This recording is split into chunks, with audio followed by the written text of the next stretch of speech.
ଆଜିକାଲି ଦୁନିଆରେ ଅସମ୍ଭବ ଜିନିଷ ସମ୍ଭବ ହୋଇପାରୁଛି କାରଣ ମଣିଷ ବି ସେତିକି ଜ୍ଞାନୀ ହୋଇସାରିଲାଣି। ସାଧାରଣତଃ ଦୈନନ୍ଦିନ ଜୀବନରେ କିଛି ନା କିଛି ଘଟଣା ଘଟେ।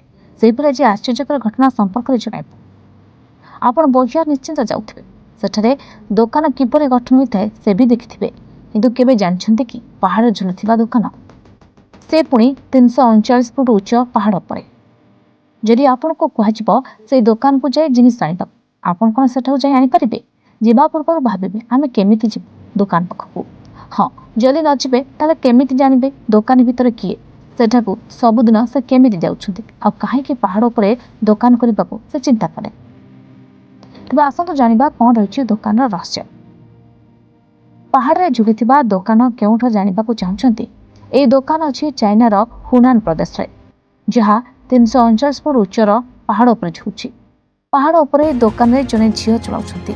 ଟିକେ ନଜର ପକାନ୍ତୁ ଏହି ଭିଡିଓ ଉପରେ। ଦୋକାନ କେମିତି ଝୁଲୁଛି ପାହାଡ଼ ଉପରେ। ଦୋକାନର ଆକୃତି ଠିକ୍ ବାକ୍ସ ପରି।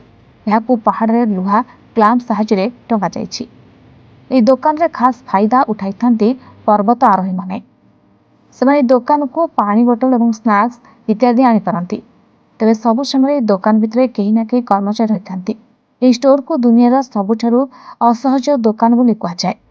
ଦୋକାନଟିର ଭିନ୍ନତା ଯୋଗୁଁ ସୋସିଆଲ ମିଡିଆରେ ଏହାର ଫଟୋ ଗୁଡ଼ିକ ଭାଇରାଲ ହେବା ଲାଗିଛି। Reporters today.